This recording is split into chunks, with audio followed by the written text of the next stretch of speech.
présentation am na lu mu yore woon ci Awalé je le reconnais les raisons de sa démission xamaguma gis naa lettre am après daa waxtaan ak moom c'est quelqu'un avec qui je parle. waaw mais bu yàggee mu bari Cheikh Samba Tall Sarr démissionné Djibril démissionné bu yàggee mu bari de. waaw mais est-ce que xam nga ñaata ñoo rejoindre Awalé. ba loolu dinañ ci ñëw. information bi ma lay jox mooy. waaw à chaque fois boo déggee benn nit jóge na Awalé xamal ne 100 personnes ñëw nañ te souvent c'est 100 personnes yoo xam ne boo moytul ñoo gën a influence sax benn nit boobu ñun du ñu bëgg les débats de personnes. man du ma wax gis nga ñi fi jóge pour dire que Samba il n'est pas influent. ku ma gis nga démission non je dis pas ça. pour dire il n'est pas moi influent. je dis pas ça moi je n'ai aucun problème avec le frère Samba Tall Sarr je n'ai aucun problème avec lui c'est quelqu'un que je respecte mokkoon nañ di liggéey quand il a démissionné je lui ai dit merci pour tout le travail qu'il a fait pour Abdourahmane Diouf et pour Awalé. d'accord doo mës a gis nitu Abdourahmane Diouf mu wax ci nit lu ñaaw loolu yarewuñu ko te du suñu ADN parti. d'accord tournons la page ñu wax ci leneen. d'accord Abdourahmane Diouf ngeen ne yéen dafa nekk koo xam ne boroom xam-xam la dafa nekk leneen la majeure partie des Sénégalais se pose une question. Pourquoi ngeen bëgg a jël Abdourahmane Diouf jaay ko ci seeni ay kanam ne c'est quelqu'un de bien c'est quelqu'un qui a beaucoup de connaissances. voilà maanaam argumentation boobu ngeen bëgg a yëkkati teg ko fan ngeen ko mën a. lan moo koy expliquer voilà loolu moo am solo man question boobu moo ma gën a neex tey dama bëgg nga may ma temps tuuti ma wax ak sénégalais parce que depuis quelque temps. Cheikh question yi ma la posé yëpp ay questions yu neex la tamit. waaw mais question bi dafa am solo. d'accord parce que y a des groupes bien organisés qui sont en train de s'organiser boo moytul sax dañuy am ay petits groupuscules de groupes de presse l'objectif principal c'est de ternir Abdourahmane de cacher son image. dama lay vous êtes des amis avec la presse. waaw je dis pas qu'on n'est pas amis avec la presse. on est amis avec toute la presse. mais nag si biir presse bi ñàkkul ñoo xam ne peut-être presse ak presse. yéen peut-être yéen doo leen def lool mais gis naa ñuy def lool mais moo tax je tiens à expliquer leen le profil l'image de Abdourahmane Diouf que les gens sont en train de montrer c'est totalement faux archi faux bokkul ak la véritable image de Abdourahmane Diouf. Abdourahmane Diouf c'est qui expliquer la ko doomu Tëngéej la doomu El Hadj Idrissa Diouf imam El Hadj Idrissa Diouf ku xam baayam xam ko ci alxuraan moom moo jàngal plusieurs imams ak ay ulema yoo xam ne ñoo nekk Tëngéej moo leen jàngal alxuraan Abdourahmane Sarr mi ñu ko tuddee. El Hadj Abdourahmane Sarr mi ñu ko tuddee boo demee Mbour quartier 11 novembre xalifa la fa dañ koy siyaare Abdourahmane Diouf daa am loo xam du ci mës a nekk moo tax Abdourahmane Diouf bi ñu leen di présenter ak bi am bokkul dama bëgg ngeen may ma nopp tuuti ma expliquer leen. d'accord Abdourahmane Diouf Tëngéej la juddoo jokkul xam nga jokkul. ca lébu ya yaayam famille lébu la famille Marème Gassama fële ca jokkul ñépp xam nañ ko c'est une famille réputée très respectée foofu la juddoo foofu la commencé jàng école CICP àggali cursusam à l'école Colobane Guy Mouride Colobane Guy Mouride ñépp xam nañ ko ay nit ñu diñ ñoo fa nekk man fa laa dëkk foofu la jàngee ànd ak parents di jàng ba yàlla may ko bac lycée Abdoulaye Sadji en 90 bi mu amee bac ba pare mu dem université Saint-Louis bokk la première génération des étudiants yi nga xam ñoo tijji l'université de Saint-Louis mais étudiants yooyu foofu la jàngee ba am maîtrise am moom ak y a des sommités yoo xam ne ñoo nekk Sénégal ñoom ñoo bokk benn génération Abdourahmane Diouf sans avoir de bourse góorgóorlu ba am une acceptation dans une université suisse xam nga loolu yombul mu góorgóorlu ba dem sans bourse bi mu fa demee liggéey jàng liggéey ba nekk docteur en droit économique international xam nga loolu yombul def na ko gannaaw loolu yàlla tijjil ko fa liggéey mu ngi doon liggéey foofu ci centre international pour le commerce et le développement dama dem Suisse dama dem Genève yàggul dara ma toog ci benn restaurant di waxtaan ak sénégalais yi. benn grand ne ma yow sa grand bi dafa dof ma ne ko lu tax mu ne ma wax nañ la poste bi mu yoroon fii Genève. ma ne ko non mu ne ma non les sénégalais se posent des questions comment Abdourahmane Diouf peut démissionner de ce poste dem Sénégal ne day politique bi ma ñibbisee ma laaj ko mu ne ma Cheikh bëgg Sénégal. bëgg a liggéeyal Sénégal bëgg a taxawal Sénégal xam nga ni foofu lañ ko doon fay du salaire du ministre. centre international pour le commerce et le développement fële ca Genève Suisse nga nekk fa yor fa sa soxna yor fa say doom di fa liggéeyee pendant des années am réputation ñëpp respecté la même foofu mon frère dafa démissionné parce que Abdourahmane Diouf dafa def benn doctorat bu am solo dafa liggéey dafa réfléchir ci benn sujet bu am solo mooy l'Afrique et le droit à la différence dans les relations commerciales internationales parce que ñëpp gis nañ ne pays africains yi en général dans les négociations commerciales à l'OMC dañ leen doon nax Abdourahmane Diouf nekk un africain boo xam ne dafa dem xalaat ci gëstu si bu baax a baax ba génne document bu mel noonu document boobu mu ñu respecté que sur le plan international ay organisation mondiale du commerce les Nations Unies ñëpp reconnaître ne Abdourahmane Diouf le document qu'il a produit dans ce domaine-là c'est le top one en Afrique sur le coup au-delà de fi mu doon liggéeyee les pays africains commencé intéressé wu à son profil. Il y a beaucoup de pays africains yoo xam ne Abdourahmane Diouf moo yore ces négociations à l'Organisation mondiale du commerce xam nga loolu lu ñu ciy fay. dama lay wax rek. Un négociateur international un expert international en commerce international xamoo lu ñu def droit économique international la def di négocier les pays africains plusieurs pays africains loolu doyul. foofu sax daf fa jóge gis nga Union européenne. waaw dem nañ ba gis ne kii dans sa spécialité c'est le top one en Afrique ñu xëcc ko jox ko benn poste à l'Union européenne mu yore benn programme boo xam ne c'est destiné à financer les politiques commerciales des pays africains Afrique Pacifique Caraïbes Abdourahmane Diouf liggéey na loolu UE foofu tamit dafa démissionné culture démission dafa yàgg am de Abdourahmane Diouf le club des investisseurs sénégalais daal di juddu yàggul dara ñoom Youssou Ndour ñoom Babacar Ngom et cetera nekk ci mu am un cabinet international qui s'appelle 2ACD 2ACD boobu moo signé un contrat avec le club des investisseurs excuse-moi de la publicité mais loolu dafa am sol ma leeral ko sénégalais yi gis nga contrat boobu mu signé ak le club des investisseurs wallahi soo demoon gis lañ ko doon fay par weer doo toog sax di xalaat naan non Abdourahmane Diouf ministre le ministre il a 3 millions par mois entre nous le ministre il a 3 millions par mois ministre boo ko nekkee ku mel ni Abdourahmane Diouf bu nekkee ministre day liggéeyal Sénégal est-ce que am nga Abdourahmane Diouf ñaar lay fay salaire par mois man je suis son chef de cabinet je gère beaucoup de choses de lui Abdourahmane Diouf il a employé 50 personnes entre son école ma wax turu école bi am déet boo fi waxee da ngay publicité laay bañ son école bi sax fi mu toll nii école fa toll nii dafa am ay frères am yoo xam ne mooy góor gi sax ak Pape Konaté ñoom la ko jox ñoom aussi ñu tuddee nañ ko neneen sax di ci liggéey entre son école déglu ma facture bi moom entre son école son université son cabinet il a employé 50 personnes il payait des salaires entre 10 et 15 millions par mois waaye léegi ñii nga xam ne ñoo koy xas ñaata emploi lañ créé Abdourahmane Diouf saa yu toogee moom problème am mooy weer bu dee nan laay def ba fay samay employés 50 sénégalais la employé di leen fay salaire par mois ay salaires yu baax ñuy dund di liggéey yor seen kër. mais ñi nga xam ne ñoo koy xas lan lañ créé. Cheikh bari nañu fi créé entreprise. mais ma ne. xam nga Abdourahmane Diouf bi mu ñëwee Sénégal dafa def ay investissement tijji université tijji école yor cabinet international recruter ay sénégalais une 50aine de sénégalais di leen fay ay salaire mais ñi nga xam ne ñoo koy xas lan lañ def Abdourahmane Diouf dafa tedd avant politique. bu ma gisee ñi naan non day neexal Diomaye et cetera ma ne ñàkk xam nit ki la.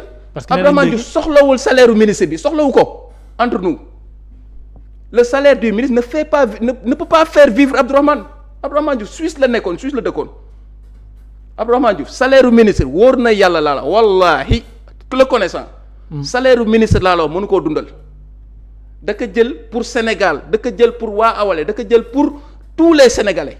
pour que Sénégal jóge ci point A dem ci point B ci ay baax parce que Sénégal aussi dañ sonn moom aussi daf may wax toujours Cheikh man ci école publique laa jàngee. ci université publique laa jàngee dafa am lu ma ameel Sénégal loolu nag ci lii rek laa ko mën a faye mooy engagement pour le Sénégal. mais ñi nga xam ne ñoo koy xas tey di ko wax lu ñaaw mais ñoom ñaata emploi lañ créé. mais est-ce que du ngeen ko def tamit ne yow yaa ne defante la politique la tout est permis. ce sont des coups qui se donnent et des coups également qu'on reçoit xam nga aussi doo am boroom xam-xam. icône bu toll ni Abdourahmane Diouf nga taxaw ne da nga koy brûler loolu yàqal Sénégal la man gis naa ay organismes internationaux yu mag yoo xam ne sur des questions précises de commerce international moom moo leen ci jox ay points de vue day jaay xam-xam nga jaay xam-xam. day yor ordinateur am tëju ci néegam def benn document ñu fay ko ay millions yu dul jeex. loolu borom xam-xam yi xam nañ ko. mais noonu la ñeneen ñi tam jàppee seen ay président de parti comme icône. waaw léegi wala comme ay gardien de révolution comparaison n'est pas raison. wala comme ay gardien de révolution comparaison n'est pas raison. yooyu yëpp am na comparaison n'est pas raison ma ne comparaison n'est pas raison. lu tax man j'aime bien les gens qui créent des emplois Abdourahmane Diouf en est un. c'est spécial. bu ko neexoon mu ne non damay politique du ma créer mais yow créer 50 emplois entre l'école entre l'université l'école et le cabinet. nga jël 50 Sénégalais leen fay ay salaires yu baax par mois. mais loolu ñi koy xas nii def nañ ko. mais qu'est-ce qu'ils ont fait. chaque mois nga génne entre 10 et 15 millions fay ko ay salaires. moi je suis témoin de ça. j'ai vécu ça pendant une dizaine d'années. Cheikh du lu ma xeeb mais am nañu employé le quintuple le triple. d'accord du fay le quintuple le triple. mais d'accord mais loolu dafa baax sénégalais xam ko. parce que ils sont en train de leur présenter un gars boo xam ne c'est un profitard qui veut profiter d'une situation et qui cherche à avoir quelque chose ñoom. bi ñuy waxtaan ak Abdourahmane Diouf. waay Bassirou Diomaye Faye yónni délégation këram ñoom fekk nañ ko këram xam nga dafa am benn boroom xam-xam buy wax ne. boo bëggee xam sa waay fekk ko këram. loolu laa bëggoon nag ñu taxaw. wàllum délégation ak appel boobu noonu. yow comme ku ko jege nga. maa nga fa woon. très bien. maa nga fa woon lan lañ mën a téye ci contenu discussion bi parce que am na lu ñuy joxe comme spéculation mais ndax mën nga ma ñëwal ci contenu bi. non contenu bi xam nga man mënuma dugg sur les éléments de détail mais l'élément central c'est quoi? C'est ce que le président de la République a expliqué. Le président de la République il a dit quoi? En prison quand j'ai vu que le docteur Abdourahmane Diouf sa candidature est recalée encore une fois on avait 120 000 parrains ñuy wax ne amuñu woon parrainage c'est pas vrai c'est archi faux parce que manipulation bi dafa bari. mais voix officielle bi la ñu wax Cheikh. attention voix officielle bi li mu wax mooy amu leen parrainage. loolu aussi mënoo ko bañ. attention on a donné les parrainages requis mais yow gis nga suñu parrainage ni mu demee. ay aalen ci yokk j'y étais. waaw voilà j'étais au conseil constitutionnel. xaaral ma dindi beneen officiellement li ñu mën a retenir mooy. waaw xaaral ma dindi beneen mbir Babacar dafa am solo parce que tey occasion la. il faut ñu leeral. gis nga Abdourahmane Diouf bi mu demee ak ñoom Bougane foofu les recalés. dafa def benn communication. mu ne ana waa Pastef Bassirou Diomaye Faye est en danger. mais ils prennent la vidéo pour expliquer que Bassirou Diomaye Faye maanaam président de Abdourahmane Diouf da ko doon attaqué naan il est dangereux et cetera mais heureusement une semaine après boo bëggee ma woon la vidéo bi fii une semaine après le docteur Abdourahmane Diouf ñëw na fii. Seneweb la ñëw mu ngi nii. mais nag je pense que cette plateau bi laa waxoon ne man des fois sama problème. mooy damay. tu vois ça xam nga yéen a mu àll ba du koy bëgg mais bon grave. parce que instant boobu ce que je voulais éviter mooy que président Macky Sall dindi Khalifa Sall dindi Karim Wade dindi Ousmane Sonko dindi Aminata Touré dindi Abdourahmane Diouf dindi Bougane Gueye Dany ñu dem ba Bassirou Diomaye Faye nekk deuxième tour ñu espérer dina jàll ak bu jàll ñu dugal ci ay affaires yu caaxaan ba génne ko donc j'alertais. voilà j'alertais. D'accord. Pourtant mon frère. Ils ont fait des montages de vidéos pour dire que Abdourahmane Diouf dafa taxaw Bassirou Diomaye Faye est en danger Bassirou Diomaye Faye di wax lu ñaaw ci Bassirou Diomaye Faye lii une semaine après cette déclaration la ñëw fii Seneweb def ko léegi loolu loo ko tuddee te en général ñi koy def nee nañ non ñoom ñoo porté candidature tel Sénégal il est grand temps ñu xoolaat presse bi. non Cheikh non une certaine presse déglu ma la yow doo def loolu. Cheikh ma ne yow man la keneen lu du ma ci d'accord yow doo def loolu. déglu Babacar Cheikh Babacar du ma fa d'accord ak yow Babacar dañuy waxtaan. non du ma fa d'accord ak yow Babacar xam nga aussi du ñu nangu ay journalistes taxaw di yàq deru suñu président parti ñu toog di xoole duñ ko def de Cheikh on va jamais l'accepter. Cheikh loolu du ma ko d'accord. déedéet man du ma ko def non li ëpp importance xam nga lan la mooy leeral bi moo am importance. ma ne mais bon dañ bañ tudd ñeneen wala ñu bañ boole ci leneen. Babacar xoolal dynamique nga jël. Babacar am na benn borom xeesal bu raté boo xam ne. dina Cheikh ci déglu ma wax la rek am na benn borom xeesal bu raté. defal ndànk boo xam man dama bëggoon wax sax waa ministère de l'éducation ñu jël image am. wan ko waa élèves u Sénégal yi. pour wan leen ni xeesal baaxul. defal ndànk Cheikh mais kooku il est en train de porter atteinte à nos enfants. Cheikh non kooku mënul joxe benn leçon de morale. aucune leçon de morale. non attention Babacar nous on n'accepte pas on n'acceptera pas ñi ay taxaw profiter de leur tribune presse pour s'attaquer Abdourahmane Diouf on l'acceptera jamais ku ñu ko wax ñu leeral ko wax la dëgg. Cheikh sànq ba léegi démarche bi ñu jël j'ai beaucoup aimé te yow xam nga loolu yow yaa ko wax ne seen président de parti politique il n'est pas dans ça te man tamit ci sama plateau je peux pas me permettre nit ñoo xam ne maa ngi ñoom bokk profession ñuy wax ci ñoom n'importe quoi. bañuma loolu. très bien bañuma loolu nañ dem dans l'essentiel parce que li nga jël depuis le début ba léegi c'était bien. bañuma loolu Babacar parce que li may bañ mooy ñu dugg ci débat boo xamante ni li la tax a jóg sax doo ko réussir. bañuma loolu donc nañ dem dans l'essentiel. mais loolu li ma bëgg mooy nga ñëwal ma ci contenu échange bi nga xam ne amoon na diggante moom ak le président Bassirou Diomaye Diakhar Faye yow bokk nga ci ñi nga xam ne jege nga ko teewee woon nga fa lan lañ mën a retenir ci contenu échange boobu nag. waaw d'accord yow suma xarit nga vraiment bëgguma ñu réeroo. voilà très bien Bassirou Diomaye Faye le président de la République. waay keroog expliqué na. d'accord ne bi mu nekkee prison ñu bloqué la candidature de Abdourahmane Diouf. C'est lui-même qui a pris le téléphone là-bas depuis la prison woo ko. d'accord ne ko yow bu fekkoon yaa ngi ci processus ba léegi du ma la woo. parce que par respect. je vous respecte. dëgg la bàyyi sa candidature. mais puisque instant yi nii. dañ la recalé dama bëggoon nga ñëw ànd ak man ñu continuer mission bi pour le Sénégal. d'accord mu nekk wax bu rafet ñu waxtaan ba juboo mu ne ko dinaa fa yónnee délégation ñu toog le président Abdourahmane Diouf ne ñu. Bassirou Diomaye Faye président daf ma yónnee délégation ñu ñëw kër ga toog xaar leen. mu defal leen compte rendu bi ñu ñëwee y avait Guy Marius Sagna y avait Bara Diouf. y avait. El Malick Ndiaye non Birame Souleye Birame Souleye Diop Birame Souleye ak ki sant Bey Aliou Bey. waaw je pense ñooñu la en général. bi ñu ñëwee aussi waxtaan bi dafa correct waxtaan dafa normal. parce que Abdourahmane Diouf aussi xam nga université Saint-Louis la nekk la génne. waaw en général ñi nekk Pastef ñu si bari université Saint-Louis il se retrouve même sa femme jabaru Abdourahmane Diouf université Saint-Louis la génne. donc waxtaan bi dafa bien woon mais à la base déggoo na ak Bassirou Diomaye Faye loolu moo tax par la suite candidat yeneen yépp yi nga xam ne dañu téléphoné woon ko nekk dañu la bëgg a seet si mun leen par respect et courtoisie man du ma leen mën a recevoir parce que dama wax ak Bassirou Diomaye Faye recevoir waa Pastef wax ak moom léegi nag dañu may permettre ma dem sama parti wax ak moom. waxtaan ak foofu aussi dafa am solo. waaw mu def ay waxtaan ci biir parti bi diaspora daal di waxtaan.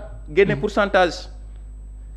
Sénégal daal di waxtaan génne pourcentage partout Diomaye Faye était à plus de 70%. Ouais. De manière démocratique ñu choisir soutenir la candidature du président Bassirou Diomaye Faye si lañ demee élection ñu daal di gagné noonu la mbir mi demee de manière démocratique de manière claire et transparente. Donc encore une fois sénégalais yi ngeen def très attention ci l'image qu'on vous présente sur Abdourahmane Diouf ça correspond pas à la réalité. D'accord. Abdourahmane Diouf defar na boppam démb. tey door a ñëw. Abdourahmane Diouf dépendrul ci ministère moi j'ai été témoin à 6 reprises on l'a appelé dans un gouvernement il a refusé ñun dañ ñu dàq SONES en 2013 bi ñu dàqee SONES en 2013 quelques semaines après on nous a contacté pour entrer dans un gouvernement il a refusé n fois jusqu'à ce que dernier remaniement bi nga xam ne Macky Sall moom la def. On a été contacté pour entrer dans ce gouvernement là on a refusé ñun ci ay principe la ñuy dem. principe bi mooy Bassirou Diomaye Faye le président ak la coalition Bassirou Diomaye Faye moom la ñu àndal ba gagner la présidence de la République gérer dëkk bi moom la ñuy continuer ci logique boobu ba léegi. ñeneen ñi nga xam ne nag dañ bëgg a def parti état wala état parti mais ñooñu aussi qu'ils prennent leurs responsabilités c'est ça. Cheikh ñu dem ci dernier point pour conclure parce que daanaka waxtu bi jot na. fi may àdduna